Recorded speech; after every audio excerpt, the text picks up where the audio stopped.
வித்யா RJ Balaji படம் பார்க்க வந்தவங்க வந்து இந்த படம் வந்து பார்த்தாங்கன்னா சத்தியமா இது ஆர்ஜே பாலாஜி நம்ப மாட்டாங்க. என்னடா அது ஆர்ஜே பாலாஜி நடிக்கிறாரு அப்படின்னு சொல்லிட்டு உங்களுக்கு தோணும். ஏன்னா ஒரு காமெடி கூட வராது அந்த படத்துல, ஒரு சொட்டு காமெடி கூட படத்துல கிடையாது. அவர் பண்ணவே இல்லை. ரொம்ப சீரியஸா வந்து கொண்டு வந்திருக்காங்க. நல்லா இருக்கு. புது டைரக்டரான்னு சொல்லிட்டு தெரியல, புது டைரக்டர் தான் அவரு. சூப்பரா இருக்காரு. அதாவது கண்டிப்பா வந்து இந்த மாதிரி டைரக்டர்லாம் வந்து கண்டிப்பா பெரிய ஆள் ஆவாங்க. நல்லா யூஸ் பண்ணாங்க ப்ரொடியூசர்ஸ்லாம். நல்லா ஒரு தான் கொஞ்சம் கேரக்டர்ல வேற ஒருத்தர் போட நல்லா இருக்கும். அவர் நல்லா தான் பண்ணிருக்காரு. இல்ல இது வந்து பாத்தீங்கன்னா ஒரு அன்எக்ஸ்பெக்டட் மூவி தான். ஃபர்ஸ்ட் எப்பவுமே வந்து ஒரு படம் நல்லா இருக்கணும்னா நீங்களே வந்து அது நெருப்பு மாதிரி இருக்கும், ஃபயர் மாதிரி இருக்கும், இல்ல உள்ள வர உட்கார வச்சு தண்ணி ஊத்தி அனுப்பிச்சிட்டீங்கன்னா நல்லா இருக்காது. ஆமா, இந்த படம்லாம் வந்து நம்ம எக்ஸ்பெக்டே பண்ணாத மூவி. எக்ஸ்பெக்டே பண்ணாத மூவில ஒரு 20% நம்மள சாட்டிஸ்ஃபை பண்ணாலும் நம்மளுக்கு ஒரு மிகப்பெரிய சந்தோஷம் தான் இருக்கு. அந்த வரிசையில இந்த படம் வருது. ரொம்ப ஒன்னும் ஆஹா ஓஹோன்னு சொல்றதெல்லாம் படம் கிடையாது. நல்ல படம். உங்களுக்கு வந்து ஒரு it's kind of documentary movie தான். உங்களுக்கு வந்து பாத்தீங்கன்னா 1999ல வந்து சென்ட்ரல் பிரிசன்ல வந்து ஒரு ரியாட் நடந்துச்சு. அக்யூஸ்டுக்குள்ளேயே அடிச்சுக்கிட்டாங்க. அக்யூஸ்டு போலீஸ் அடிச்சு ஒரு கிட்டத்தட்ட 11-12 பேர் இறந்து போயிட்டாங்க. அதை மையமா வச்சுதான் இந்த படத்தை எடுத்திருக்காங்க. அதுல பாத்தீங்கன்னா உங்களுக்கு பாக்ஸர் வடிவேலு அப்படின்ற ஒரு பெரிய அக்யூஸ்ட் வந்து செத்து போயிருப்பாரு. இதுல வந்து அந்த கேரக்டர்ல யாரை வைக்கிறாங்கன்னு பாத்தீங்கன்னா செல்வராகவனை வைக்கிறாங்க. அது ஒண்டி கொஞ்சம் நம்மள வந்து லூஸ் பண்ணுது. ஏன்னா அங்க ரியாட் வந்து ஒரு 2 போலீஸ் இறந்து போறாங்க, ஒரு 11 பேர் இறந்து போறாங்கன்னா அக்யூஸ் வந்து அவ்வளவு பெரிய ஆளு. அதனால அந்த ரியாட் ஃபார்ம் ஆகுது. இங்க செல்வராகவனுக்கு வந்து அந்த பேக்ரவுண்ட காட்டினாங்களான்னா காட்டல. சோ என்கேஜ் ஆகல. நம்பர் 1. நம்பர் 2, செல்வராகவன் வந்து அவ்வளவு பெரிய அக்யூஸ்டோட ஒரு உடல்நிலை பாவனையில இருக்கிறாரானா கிடையாது. இந்த படத்துல கிடையாது. அவரு நடிப்பெல்லாம் நம்ம குற்றம் சொல்லல. பட் கேரக்டருக்கு சிங்க் ஆகுறாரானா ஆகல. செல்வராகவனை மேபி தவிர்த்து வேற யாருன்னா ஒரு பெரிய ஜைஜாண்டிக் ஃபிகரோ இல்ல நல்ல வெல் நோன் ஃபேஸையோ போட்டு எடுத்திருந்தா இன்னுமே நம்மளால மூவி என்கேஜ் பண்ணி பாத்துருக்க முடியும். ஃபர்ஸ்ட் ஆஃப் வந்து கொஞ்சம் லேகா போகுது. பிகாஸ் ஆர்ஜே பாலாஜியை நம்ம இந்த வயலண்ட் மூவில சிங்க் பண்ணி பார்க்க முடியும். ஸ்டார்டிங் வந்து கொஞ்சம் லாகிங் தான், ஏத்துக்க முடியாதனால லாகிங்ல போகுது. பட் செகண்ட் ஹாஃப் ஃபுல்லா உங்களுக்கு வந்து ட்விஸ்ட் அண்ட் டர்ன்ஸ் வச்சு ஒரு அந்த செல்வராகவனை கொலை பண்ணது யார் தான் அப்படின்றத வந்து அவங்க ட்விஸ்ட் அண்ட் டர்ன்ஸ் வச்சு மூவ் பண்றாங்க. கொஞ்சம் கமர்ஷியல் ஆட் பண்ணிருக்காங்க. லாஸ்ட்ல கிளைமேக்ஸ் ரிவீல் பண்ணும்போது ரொம்பவே நல்லா இருக்கு. செமையா எடுத்திருக்காங்க. ஒரு டெபியூ டைரக்டர் இவ்வளவு பெரிய படம் எடுக்கிறதுலாம் பெரிய விஷயம் தான். அதுவும் ஒரே ஒரு மைனஸ் என்னன்னா கம்ப்ளீட்டா வட சென்னை படத்தை எடுத்த மாதிரியே இருக்கு. டிரெக்டர் அந்த படத்தை 10 வாட்டி பாத்துட்டாரான்னு தெரியல. அந்த சாயல் இருக்கு. பட் கதை ஓகே, ஒன் டைம் வாட்சபிள். ஏன்னா ஒரு 4-5 பாட்டு இல்லாம நம்ம ஆடியன்ஸை உள்ள உட்கார வைக்கிறது மிகப்பெரிய கஷ்டம். ஒரு 2 பேரை வந்து டான்ஸ் ஆனாதான் நம்ம ஆளு பார்ப்பான். இது வந்து பாட்டே இல்ல. பாட்டே இல்லாம ஒரு ரியாட் சப்ஜெக்ட எடுக்கிறாங்கன்னா மிகப்பெரிய விஷயம், பாராட்ட வேண்டிய சப்ஜெக்ட். கருணாஸ் வந்து ஆக்சுவலா வந்து ஒரு சொல்லி ஆகணும். ரொம்ப நாளுக்கு அப்புறம் வந்து இந்த படம் வந்து ஒரு மிகப்பெரிய ஒரு கம்பேக் கொடுத்திருக்காரு. 100%. ஏன்னா சூப்பரா பண்ணிருக்காரு. அவருதான் இந்த படமே. சோ நீங்க படம் பார்த்தா உங்களுக்கு புரியும். என்னன்னா மக்கள் வந்து நீங்க படத்துக்கு வர்றதுக்கு முன்னாடி கொஞ்சம் அந்த ரியாட்டை பத்தி ஆராய்ஞ்சிட்டு வந்தாலும் உங்களுக்கு நல்லாவே இருக்கும். 1999ல சென்ட்ரல் பிரிசன்ல வந்து ரியாட் நடந்துச்சு. அந்த ஜெயிலே இப்ப க்ளோஸ் பண்ணிட்டாங்க. அந்த ஜெயில் இல்ல. அந்த ரியாட்ல வந்து பாத்தீங்கன்னா கிட்டத்தட்ட 11 பேர் இறந்தாங்க. பாக்ஸர் வடிவேலுன்ற மெயின் கிரிமினலால தான் அந்த ரியாட்டை நடந்துச்சு. அதை கொஞ்சம் படிச்சுட்டு வந்தீங்கன்னா உங்களுக்கு இந்த மூவி இன்னுமே என்கேஜா இருக்கும். ஏன்னா எதை பத்தி டிராவல் ஆகுதுன்றது வந்து உங்களுக்கு புரிஞ்சிடும். கொஞ்சம் இதுல கமர்ஷியல் எலிமெண்ட்ஸும் ஆட் பண்ணி போட்டுருக்காங்க. நல்லா இருக்கும். நல்லாவே டேரக்டர் கூட வந்து லைட்டா பாக்ஸிங் சீன் மாதிரி எல்லாம் கத்துக்கிற மாதிரி எல்லாம் பண்ணிருப்பாங்க அதுல. சோ அதெல்லாம் வந்து கரெக்டா பண்ணிருக்காங்க. நல்லா இருக்கும். காஸ்ட் தான் கொஞ்சம் மாத்தி கீத்தி எடுத்திருந்தாங்கன்னா நல்லா இருந்திருக்கும். மெயின் என்னன்னா ஆர்ஜே பாலாஜியா நம்மளால இந்த கதையில ஏத்துக்க முடியல. ஏன்னா அவர் நம்ம கொஞ்சம் காமெடி ட்ராக்லயே பாத்துட்டு திடீர்னு வயலன்ஸாவோ நம்மளுக்கு ஏத்துக்க முடியல. மத்தபடி சூப்பரா தான் இருக்கு, நல்லா தான் இருக்கு. அவரோட பெர்ஃபார்மன்ஸ் நான் குறை சொல்லல. பட் கேரக்டர் சிங்க் ஆகணும்ல நம்மளுக்கு. அது சிங்க் ஆகாதனால ஒரு டிராபேக், வேற ஏதாவது.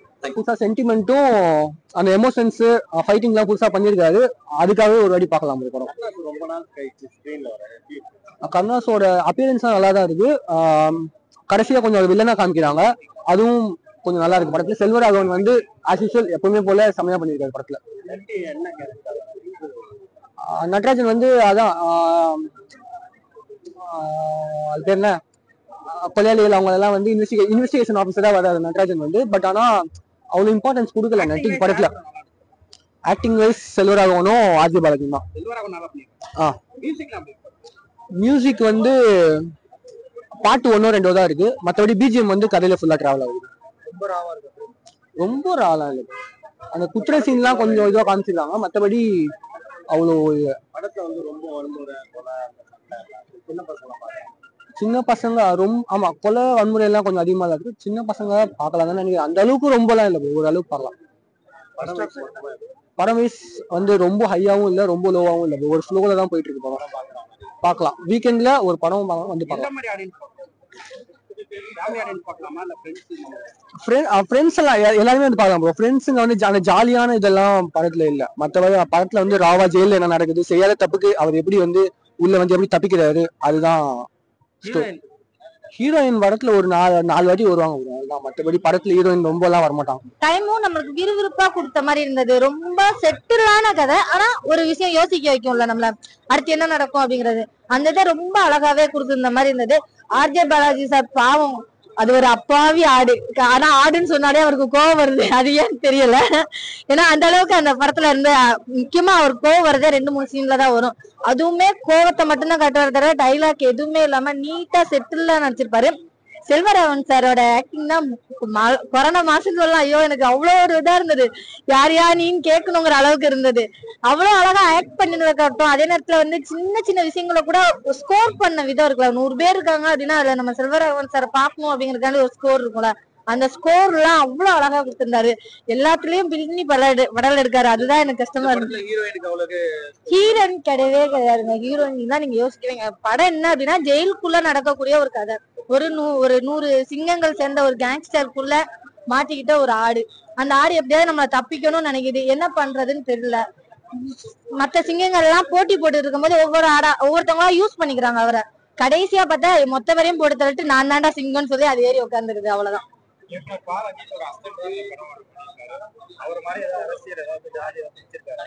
கண்டிப்பா இல்ல, அந்த அளவுக்கு எல்லாம் நீங்க பாக்கவே முடியாது. ஃபுல் அண்ட் ஃபுல் பாத்தீங்கன்னா ஒரு 2 சில இடங்கள்ல ஒரு அரசியல்வாதி எந்த அளவுக்கு யூஸ் பண்ணிக்கிறாங்க மக்களை அப்படிங்கறத ஒரு 2-3 இடத்துல காமிச்சிருப்பாங்களே தவிர மத்தபடி ரொம்ப எல்லாம் ஓவரா நீங்க ஃபுல்லா அந்த மாதிரி எல்லாம் காட்டின மாதிரிலாம் இல்ல. ரொம்ப நீட்டா கொண்டுட்டு போன விதம் சூப்பரா இருந்தது. எந்த இடத்துலயுமே நம்மளுக்கு வந்து இந்த இடத்துல லேகே இருந்தா கூட அந்த லேகுங்கிற அளவுக்கு ஃபீல் பண்ண வைக்கல. இந்த கதை உண்மையிலே ஃபைனலா என்ன நடக்கும், என்ன யாரா இருப்பாங்கன்னு யோசிக்க வச்சுது. கிளைமேக்ஸ் வரைக்குமே நான் ஒருத்தவங்களை நினைச்சிருந்தேன், கடைசி அவங்க இல்ல வேற யாரோங்கிற அளவுக்கு கொண்டுட்டு வந்துட்டேன். ஜானரா இருந்துச்சு. எப்பயுமே அவரை காமெடியாவே பார்த்திருப்போம். திடீர்னு காமெடியா பார்த்துட்டு இவரை என்னடா ஆக்ஷன் ஒரு கிரைம் த்ரில்லர்ல பாக்குறோம்னு ஆடாலாம் இல்ல, பக்காவா பண்ணியிருந்தாங்க. அண்ட் மெயினா ஒரு மேட்டர் என்னன்னா, படத்துல என் ஃப்ரெண்டு நடிச்சிருக்காங்க ரங்குன்ற கேரக்டர். அவங்க வந்து மௌரிஸ் தாஸ் அவர் பேரு, ஒரு டிரான்ஸ்ஜெண்டர் கேரக்டர். அவரும் பக்காவா பண்ணியிருந்தாரு. கண்டிப்பா தியேட்டர் வந்து பாருங்க. ஓடிடில பார்த்து ஒரு தியேட்டர் எக்ஸ்பீரியன்ஸை மிஸ் பண்ணிடாதீங்க.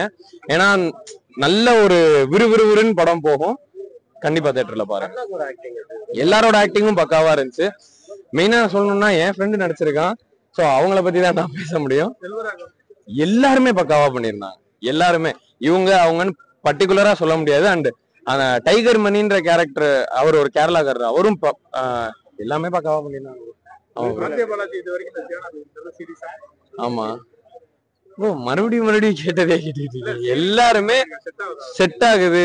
பாருங்க, தியேட்டர் வந்து பாருங்க, சூப்பரா இருக்கு. எல்லாமே நல்லா இருக்கு.